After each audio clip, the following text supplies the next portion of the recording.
explaining to a 49-year-old that 50 might not be that bad.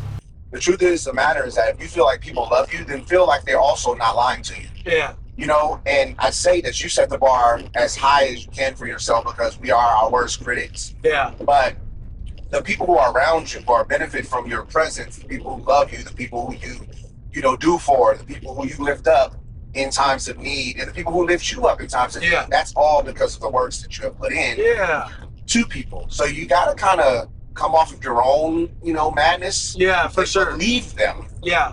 Well, that's a good way to look at it. You're a pretty cool dude. Nobody's perfect. Whoever claimed to be that, I think it's only one person, right? But the idea that you have to be this so high and elevated at 50, which is an amazing age. Yeah, man. You can look back on all of the things you do, and I'll tell you a story.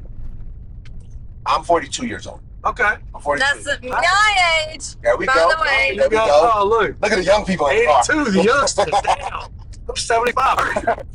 Well, no, so I remember, my family moved here 12 years ago. Okay. From Los Angeles. Gotcha.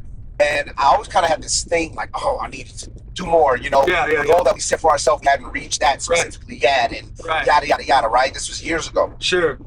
And, I'm always a hard worker. I'm always going, tough on my family and, making sure my kids good. I got a daughter, 21, got a son, 16 now. Good for you, man. She's a senior in college, God bless her. That's incredible. And so I remember inviting a friend over, an old friend. Yeah. From, my childhood. Sure. Glory days. I remember when we used to tour and travel and yada, yada, yada. Yeah. And I looked at my life in comparison to that, to where I am now. Sure. But I was never able to see it until I saw it through someone else's eyes. Yeah. Because we put these high bars on ourselves, right, as men, right? It's a family, right? There's all this pressure.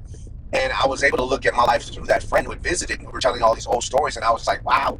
And that friend's life hadn't changed much. A bit, yeah. Hadn't changed as much. Right. And so the appreciation, or at least the veil that was lifted off my eyes that day, was like, wow, I'm pretty blessed. I'm pretty successful. I'm pretty damn far ahead of where I thought I was. Yeah, sure, the picture we paint for ourselves, by this age I want to be this. That is a fantasy of a child. Yeah, absolutely. And opposed to the reality of an adult. There's somebody who's actually really kind of in it and doing it. Yeah. And from that day, I chose to not look at myself in that light and say, oh, I'm not here, I'm not there, whatever, just and say I'm right where I'm supposed to be. Yeah. And it's in a way better place than even that person who dreamt up that fantasy version of myself. Man. I mean, we can always have goals and things to shoot for sure. But if I'm trying to make $1 million this year and I only make 800,000, oh, is that a bad year? Right. That was a great year in comparison. It was a great year, right? So most people be jealous.